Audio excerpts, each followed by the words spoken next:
Come on. Let's go to you. Hey, what's up guys? I am Iron Man. I am Iron Man. এই dialogue থেকে শুরু হয়েছিল marble cinematic ইউনিভার্সের journey. আর তোমরা তো জানো মার্বেলের প্রত্যেকটা সুপারহিরোর মধ্যে আমার সবথেকে ফেভারিট আয়রন ম্যান। ফেস ওয়ানের লাস্ট ভিডিওতে তোমাদের থেকে জানতে চেয়েছিলাম আমি মার্বেল সিরিজ কন্টিনিউ করব না মাঝে কিছুটা গ্যাপ নিয়ে কিছুদিন পর আবার শুরু করব, কিন্তু তোমরা 99% আমাকে জানিয়েছো মার্বেল সিরিজ কন্টিনিউ করতে। তাই তোমাদের কথা মতো আজ আমি হাজির হয়েছি 2013 সালে মুক্তিপ্রাপ্ত American superhero film iron man 3 নিয়ে। এই ফিল্মের সাথে সাথেই শুরু হয় মার্বেল সিরিজের ফেজ 2। এই ফিল্মটি MCU মানে মার্বেল সিনেমাটিক ইউনিভার্সের পুরো সিরিজের 7 নম্বর কাহিনী। যারা নিউ ভিউয়ার্স ভিডিওটি দেখছেন তাদেরকে আমি জানিয়ে দিই, এর আগে আমি মার্বেলের প্রথম 6টি স্টোরি অলরেডি এক্সপ্লেন করে দিয়েছি। সো তোমরা যদি সেই ভিডিওগুলো না দেখে থাকো তাহলে অবশ্যই আমার চ্যানেলে গিয়ে জলদি দেখে আসো। আমি যখন ভিডিওটি বানাচ্ছি তখন এই মুভিটির আমি রেটিং 6.8 আউট অফ 10। তো আর বেশি কথা না বাড়িয়ে চলে যাবো মেন স্টোরির দিকে।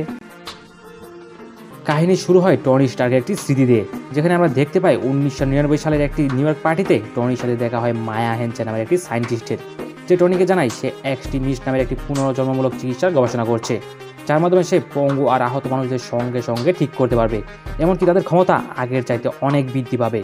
কিন্তু তার গবেষণাটি এখনও ইনকমপ্লিট, যে কারণে সে টনির কাছে সাহায্য চায় তার গবেষণাটি সফল করার জন্য। এবার এই পার্টিতেই টনির সাথে কিলিয়াম নামের আরও একটি সায়েন্টিস্টের দেখা হয়। সে টনি আর মায়াকে তার অ্যাডভান্স আইডিয়া মেকানিক্স নামের একটি অর্গানাইজেশনে যোগ দেওয়ার প্রস্তাব দেয়, কিন্তু টনি তার থেকে মুক্তি পাওয়ার জন্য তাকে জানায়, হ্যাঁ আমি তোমার সাথে কাজ করতে ইন্টারেস্টেড, তুমি অপেক্ষা করো, আমি 5 মিনিটের মধ্যে আসছি। কিলিয়াম তার কথায় ছাদে ওয়েট করতে করতে যখন দেখে টনি তাকে মিথ্যা কথা বলে ধোঁকা দিয়েছে, তখন থেকেই সে টনির শত্রুতে পরিণত হয়।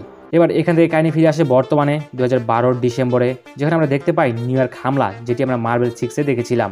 মানে লোকি আর চিতুরিয়া আর্মির সাথে লড়াইয়ের পর প্রায় 7 মাস অতিক্রম হয়ে গেলেও সেই কথা টনি কিছুতেই ভুলতে পারে না।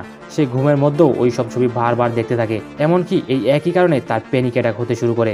আর ঠিকমতো ঘুম হতে না পারার কারণে সে ধীরে ধীরে শারীরিকভাবেও দুর্বল হয়ে পড়ে। তাই সে ডিসাইড করে যদি ভবিষ্যতে আরও এরকম হামলা হয় তার আগেই তার রেডি থাকা উচিত। তাই সে দিন রাত জেগে আয়রন ম্যান স্যুটের একটি পুরো টিম রেডি করে ফেলে, যার নাম দেশে আয়রন লেজেন্ড, যেগুলো তার আগের তৈরি স্যুটের থেকে অনেক বেশি আধুনিক। ঠিক এই টাইমে পৃথিবীর কিছু জায়গায় একটি টেররিস্ট গ্রুপ বোম বিস্ফোরণের মাধ্যমে হামলা করা শুরু করে, যার পিছনে মূল হাত ছিল ম্যান্ডারিন নামের সন্ত্রাসবাদীর। কিন্তু গোয়েন্দা সংস্থা ওই হামলা তদন্ত করতে পারছিল না স্বচ্ছ ফরেনসিক প্রমাণের অভাবে।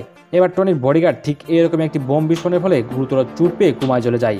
যদিও এটি বোম বিস্ফোরণ না, একটি মানুষ অস্বাভাবিকভাবে সেখানে ব্লাস্ট হয়ে চারদিকে পুরোপুরি ধ্বংস করে দেয়, যেটাকে একটি টেররিস্ট অ্যাটাক বলে চালিয়ে দেওয়া হয়। এবার কেন এটিকে টেররিস্ট অ্যাটাক বলে চালিয়ে দেওয়া হচ্ছে এটা আমরা আর কিছুক্ষণের মধ্যেই জানতে পারবো।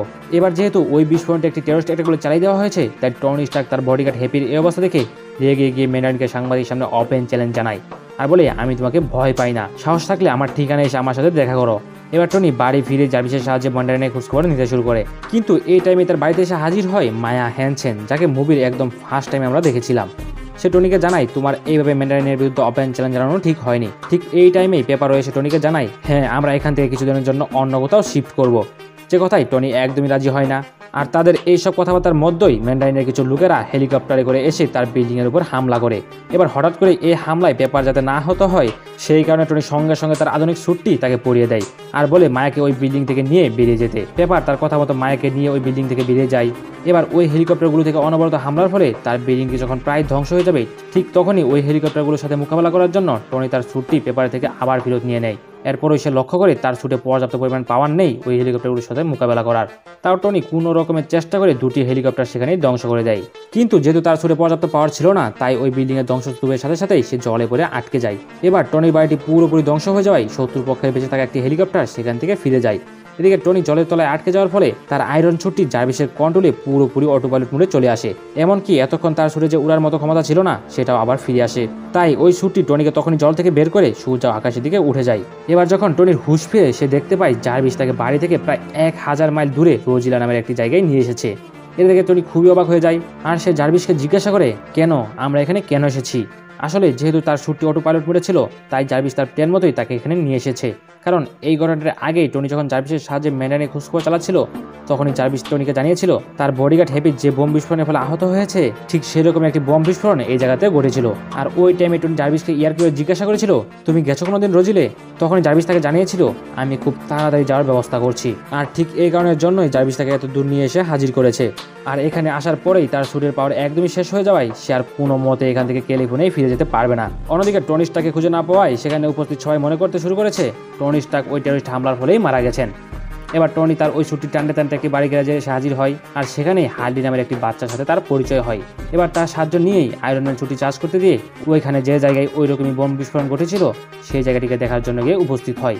আর সেখানে গিয়ে সে বুঝতে পারে সাধারণ বোম বিস্ফোরণের পর যেরকম অবশিষ্টাংশ পড়ে থাকে, এক্ষেত্রে এখানে সেই রকম কোনো ধ্বংসরাশি পড়েছিল না। তাই এই বিষয়টি আরও জানার জন্য টনি সেখানেই বোম বিস্ফোরণে মৃত পরিবারের একজনের সাথে দেখা করে, আর তার কাছ থেকে একটি ফাইলের মাধ্যমে জানতে পারে এই বোম বিস্ফোরণের পিছনে কিছু সেনার হাত আছে। তবে ফাইল থেকে আরও কিছু জানার আগেই তার উপরে একটি মেয়ে হঠাৎ করে অ্যাটাক করে বসে, আর এখানে টনি প্রথমবার এক্সট্রিমিস্টের সম্মুখীন হয়, কারণ সে লক্ষ্য করে মেয়েটি সাধারণত থেকে পুরোপুরি আলাদা। তখন টনি চালাকি করে ওই মেয়েটিকে সেখানে একটি গ্যাস সিলিন্ডারের মাধ্যমে ব্লাস্ট করে দিয়ে তার একটি সঙ্গীকে আহত করে সেখান থেকে পালিয়ে যায়। এবার সেই ফাইল থেকে টনি বুঝতে পারে এই বিস্ফোরণগুলোর পেছনে কিলিয়ামের অর্গানাইজেশন AIM এর হাত আছে। এবার সে এই বিষয়টি পুরোপুরি ভালো করে বুঝে ওঠার জন্য একটি সাংবাদিকের গাড়ি ইউজ করে, আর সেখান থেকে জানতে পারে কিলিয়াম আর মায়া দুজন মিলে মায়ার তৈরি এক্সট্রিমিস্টের সফল রূপ দেওয়ার জন্য কিছু হ্যান্ডিক্যাপ লোকদের উপর ওই এক্সট্রিমিস্ট প্রয়োগ করে তাদেরকে আবার নর্মাল অবস্থায় ফিরিয়ে আনার চেষ্টা করছে। কিন্তু তাদের তৈরি ওই এক্সট্রিমিস্ট ফর্মুলা পুরোপুরি ঠিক না হওয়ার কারণে এটি প্রয়োগ করার পরেও অনেকেই এর পাওয়ার সহ্য করতে না পেরে সঙ্গে সঙ্গে ব্লাস্ট হয়ে যায়। এখানে টনির কাছে পরিষ্কার হয়ে যায় চারদিকে এত ব্লাস্ট হওয়ার পিছনে আসলে এই এক্সট্রিমিস্টদেরই হাত। কিন্তু এখানে তার কাছে এখনো পরিষ্কার ছিল না তাহলে ম্যান্ডারিনের ভূমিকা কি। তাই সে হালির সাহায্য নিয়ে জার্ভিসের সাথে কথা বলে ম্যান্ডারিনের লোকেশন ট্র্যাক করে ফেলে। কিন্তু এখনো তার আয়রন ম্যান ছুটি চার্জ না হওয়ার ফলে টনি কিছু ছোটখাটো গ্যাজেট তৈরি করে বেরিয়ে পড়ে ফ্লোরিডার মায়ামির উদ্দেশ্যে। এবার ম্যান্ডারিনের লোকেশনে পৌঁছেই তার তৈরি ওই গ্যাজেটগুলোর সাহায্যে এক এক করে গার্ডদের মারতে মারতে পৌঁছে যায় ম্যান্ডারিনের কাছে। কিন্তু ম্যান্ডারিনকে ধরেই সে বুঝতে পারে ম্যান্ডারিন আসলে একজন ইংরেজ অভিনেতা যার নাম টেবার, কোনো টেররিস্ট নয়। এবার এখানেই টনির কাছে পুরো বিষয়টা ক্লিয়ার হয়ে যায়। আসলে এই ব্লাস্টগুলো থেকে সরকারের নজর অন্যদিকে ঘোরানোর জন্য কিলিয়াম বিরুদ্ধে টেবারকে টেররিস্ট রূপ দিয়ে ম্যান্ডারিন নামে এই ব্লাস্টগুলো চালিয়ে দিত। কিন্তু টেবারের সাথে কথা বলার সময় কিলিয়ামের একটি লুক এসে টনিকে আটক করে ফেলে আর একটি জায়গায় বন্দি করে রাখে। এবার টনি যখন হুঁশ ফিরে সে সেখানে মায়াকে দেখতে পায় আর জানতে পারে টনি তার গবেষণায় সাহায্য না করায় সে বাধ্য হয়ে ওই ফর্মুলাটি কিলিয়ামকে দিয়ে দেয় যাতে এই রিসার্চটিকে সফল করতে পারে। তাদের এইসব কথাবার্তার মধ্যেই সেখানে উপস্থিত হয় কিলিয়াম আর টনিকে সেই দিনের কথা মনে করে দিয়ে বলে, তুমি যদি সেই দিন আমাকে প্রত্যাখ্যান না করতে তাহলে আমি হয়তো এতটা উপরে উঠতে পারতাম না। এখানে টনি লক্ষ্য করে যে কিলিয়ামকে সে প্রথমে হ্যান্ডিক্যাপ অবস্থায় দেখেছিল সে এখন একটি এক্সট্রিমিস্ট ইউজ করে পুরোপুরি নর্মাল আর আগের থেকে অনেক বেশি শক্তিশালী। এবার কিলিয়াম এখানে টনিকে জানায় সে ওই এক্সট্রিমিস্ট পেপারের উপর প্রয়োগ করেছে যাতে টনি তাকে বাঁচানোর চেষ্টায় এক্সট্রিমিস্টের মধ্যে যে মিস্টেকগুলো আছে সেগুলো সফল করতে সাহায্য করে। এবার মায়া এইসব কথা জানার পরে সে যখন বুঝতে পারে কিলিয়াম এইসব একদমই ঠিক করছে না তখনই সে নিজের মরার হুমকি দিয়ে টনিকে সেখান থেকে ছেড়ে দেওয়ার কথা বলে, কিন্তু কিলিয়াম তাকে নিজেই মেরে ফেলে। অন্যদিকে দেখতে পাই গভর্নমেন্ট ম্যান্ডারিনের লোকেশন খুঁজ করার কাজে লাগিয়ে দেয় ওয়ার মেশিন মানে রডিকে। এখানে একটা কথা বলে রাখি, আয়রন ম্যান 2-তে এর নাম দেওয়া হয়েছিল ওয়ার মেশিন, এখন আরও আপগ্রেড করার পর নাম দেওয়া হয়েছে আয়রন পেট্রিয়ট। এবার রডি তার ওই ছুট পরে টেররিস্টের খোঁজ করতে করতে ভুল ইনফরমেশনের ফলে ধরা পড়ে যায় কিলিয়ামের এক্সট্রিমিস্ট বাহিনীর কাছে। আর এরপরই কিলিয়াম রডি থেকে ছুটটি কেড়ে নিয়ে তার একটি নিজের লোককে ওই ছুটের মধ্যে প্রবেশ করিয়ে পাঠিয়ে দেয় প্রেসিডেন্টকে কিডন্যাপ করার জন্য। এদিকে এতক্ষণে টনি স্টার্কের আয়রন ছুটটি কিছুটা চার্জ হয়ে যাওয়ার ফলে টনির নির্দেশে সেই ছুটের প্রতিটি অংশ খণ্ড খণ্ড হয়ে টনির কাছে আসতে শুরু করে আর টনি ওই অংশগুলোর সাহায্যে সেখানে উপস্থিত গার্ডদের মেরে সেখান থেকে বেরিয়ে পড়ে। অনেকে রডিও পালিয়ে যেতে সক্ষম হয়। এরপর টনি আর রডি দুজন মিলে সোজা পৌঁছে যায় টেবারের কাছে আর তার কাছ থেকেই কিলিয়ামের প্ল্যান সম্বন্ধে কিছুটা আভাস পায়, যার মাধ্যমে তারা বুঝতে পারে কিলিয়াম নিশ্চয়ই প্রেসিডেন্টের উপর হামলা করতে চাইছে। এটা জানার পরে টনি ফোন করে ভাইস চেয়ারম্যানকে জানায় রডির আয়রন ম্যান পেট্রিয়ট ছুটটি টেররিস্টরা হাইজ্যাক করেছে, যার মাধ্যমে যে কোনো সময় টেররিস্টরা প্রেসিডেন্টের উপরে অ্যাটাক করতে পারে। ভাইস প্রেসিডেন্ট তখন তাকে জানায়, ঠিক আছে আমি এই ব্যাপারটা সবাইকে জানিয়ে দিচ্ছি আর সিকিউরিটি আরও বাড়িয়ে দিচ্ছি। কিন্তু ফোনটি রাখার পর যখন একটি সিকিউরিটি গার্ড তাকে জিজ্ঞাসা করে স্যার কিছু প্রবলেম, তখন সে জানায় কোনো প্রবলেম নেই, আসলে প্রেসিডেন্টও কিলিয়ামের হয়েই কাজ করছে। এর কারণ প্রথমত তার হ্যান্ডিক্যাপ মেয়েকে কিলিয়াম কথা দিয়েছিল এই এক্সট্রিমিস্টের সাহায্যে পুরোপুরি ঠিক করে দেবে, আর দ্বিতীয়ত প্রেসিডেন্ট মারা যাওয়ার পর ভাইস প্রেসিডেন্টই হবে প্রেসিডেন্ট। এদিকে এতক্ষণে আয়রন পেট্রিয়ট পৌঁছে যায় প্রেসিডেন্টের কাছে আর প্রেসিডেন্টও তাকে জেমস রডি ভেবে তার প্লেনে এন্ট্রি দিয়ে দেয়। এবার প্লেন চলন্ত অবস্থায় আয়রন পেট্রিয়ট প্রেসিডেন্টের সাথে থাকা লোকদের উপর হামলা করে সেখান থেকে কিডন্যাপ করে নেয় প্রেসিডেন্টকে। আয়রন ম্যান যখন প্রেসিডেন্টকে বাঁচানোর জন্য সেই প্লেনে গিয়ে উপস্থিত হয় তখন সেখানে একটি এক্সট্রিমিস্ট তাকে জানায় তারা প্রেসিডেন্টকে অনেক আগেই কিডন্যাপ করে নিয়েছে আর এখন এই প্লেনটিকে ধ্বংসের হাত থেকে কেউই বাঁচাতে পারবে না। এবার টনি ওই এক্সট্রিমিস্টকে সেখানেই মেরে প্লেনে উপস্থিত সকল সদস্য থেকে অনেক কষ্টে নিচে পড়ে যাওয়া থেকে বাঁচিয়ে নেয় আর তারপর রওনা হয় প্রেসিডেন্টকে বাঁচানোর উদ্দেশ্যে। আর এখানে একটি ট্রাকের সাথে ধাক্কা খেয়ে তার ছুটটি পুরোপুরি নষ্ট হয়ে যায়। তাই বাধ্য হয়ে টনি আর রডি দুজনে মিলে পৌঁছে যায় একটি পরিত্যক্ত জাহাজে, যেখানে কিলিয়াম পেপার পটস আর প্রেসিডেন্টকে কিডন্যাপ করে আটকে রেখেছে। এখানে আমরা এটাও জানতে পারি কিলিয়াম প্ল্যান করেছে প্রেসিডেন্টকে তার লাইভ টেলিকাস্টে সবার সামনে জ্বালিয়ে মারবে যাতে তাদের নাম আরও চারদিকে ছড়িয়ে পড়ে আর নেক্সট দিন থেকে ভাইস প্রেসিডেন্ট হওয়ার পর পুরো ক্ষমতা তার নিজের হাতে চলে আসবে। এবার টনি আর রডি দুজন মিলে প্ল্যান করে টনি যাবে পেপারকে বাঁচাতে, আর সেই টাইমে রডি উদ্ধার করে প্রেসিডেন্টকে। কিন্তু এখানে কিলিয়ামের গার্ডটা তাদের দেখে ফেলায় তাদের চারদিক থেকে পুরোপুরি ঘিরে ফেলে, যারা অলরেডি এক্সট্রিমিস্টে এফেক্টেড, মানে নর্মাল মানুষের চাইতে অনেক বেশি শক্তিশালী। এতক্ষণে টনি জার্ভিসের সাহায্যে জানতে পারে সে এখন পুরোপুরি তৈরি তাকে সাহায্য করার জন্য। আর এটা জানার পরেই টনি জার্ভিসের সাহায্য নিয়ে তার তৈরি আয়রন লেজেন্ড বাহিনীকে সেখানে নিয়ে আসে, আর অর্ডার দেয় এক্সট্রিমিস্টদের নিশানা করে তাদের পুরোপুরি শেষ করে ফেলার। আর সঙ্গে সঙ্গে আমরা দেখতে পারি প্রতিটি আয়রন স্যুট সেখানে উপস্থিত কিলিয়ামের গার্ডদের উপর হামলা করতে শুরু করে। এই ফাঁকে রডি বসে যায় প্রেসিডেন্টের কাছে, আর তাকে সেখান থেকে উদ্ধার করে বেরিয়ে পড়ে সেফ জায়গার উদ্দেশ্যে। এদিকে টনি পেপারকে বাঁচাতে গিয়েও ব্যর্থ হয়, আর পেপার অনেকটা উঁচু থেকে নিচে জ্বলতে থাকা আগুনের মধ্যে পড়ে যায়।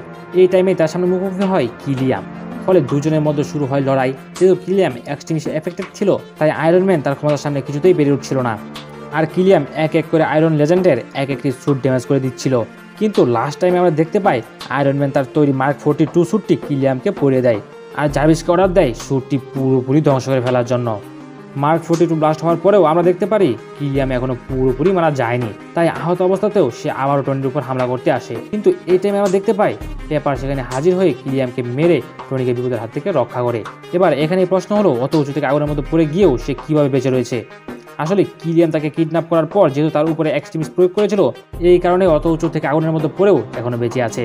তাই পেপারও এখন সাধারণ থেকে অনেক বেশি শক্তিশালী হয়ে উঠেছে। এখানে টনি পেপারকে দেখে খুবই খুশি হয়ে তার তৈরি আয়রন লেজেন্ডের সমস্ত স্যুটগুলো ব্লাস্ট করে দেয়। এখান থেকে সিন চেঞ্জ হয়, আর আমরা দেখতে পাই ভাইস প্রেসিডেন্ট ও মেন্ডেনে অ্যাক্টিং করতে থাকা টেবার তাদের দুজনকে গ্রেপ্তার করা হয় তাদের কাজের জন্য। এদিকে হ্যাপি হুকুমা থেকে জেগে উঠেছে, আর টনি তার জিনিয়াস মাইন্ড কাজে লাগিয়ে পেপারের উপর ইনজেক্ট করে এক্সট্রিমিস্টের মাইনাস পয়েন্টগুলো স্থিতিশীল করে পেপারকে বিপদ থেকে মুক্ত করেছে। এরই মধ্যে সে নিজের অপারেশন করিয়ে তার বুকের মধ্যে যে বোমের টুকরোগুলো আটকে ছিল সেগুলো বের করে ফেলে, যে কারণে সে এখন আর্ক রিঅ্যাক্টর ছাড়াও বেঁচে থাকতে সক্ষম। তাই আর্ক রিঅ্যাক্টরটি সে জলে ফেলে দেয়, আর এখানেই মুভিটি শেষ হয়। মুভিটির পোস্ট ক্রেডিট সিনে দেখানো হয় পুরো ঘটনাটি এতক্ষণ টনি তার সামনে বসে থাকা ব্রুস ব্যানার মানে হাল্ককে শোনাচ্ছিল, যেটা শুনতে শুনতে সে ঘুমিয়ে পড়েছে। আর এখানেই মুভিটি পুরোপুরি সমাপ্ত হয়। আমি চেষ্টা করছি খুব অল্প সময়ের মধ্যে পুরো ঘটনাটি আপনাদের মাঝে তুলে ধরার। এই কারণেই কোনো ঘটনা যদি তোমাদের বুঝতে অসুবিধা হয় তাহলে সেটা অবশ্যই কমেন্ট করে জানাতে ভুলো না। আমি চেষ্টা করবো রিপ্লে করে তোমাদের সেই ঘটনাটি এক্সপ্লেন করে দেওয়ার। তাহলে বন্ধুরা, কেমন লাগলো আজকের ভিডিও? ভালো লাগলে অবশ্যই লাইক করো, কমেন্ট করো, শেয়ার করো, আর এরকম ভিডিও সবার আগে পেতে চ্যানেলটি অবশ্যই সাবস্ক্রাইব করে বেল আইকনটি অন করে দিও। তো দেখা হচ্ছে পরের ভিডিওতে। আর ততক্ষণ জন্য Goodbye.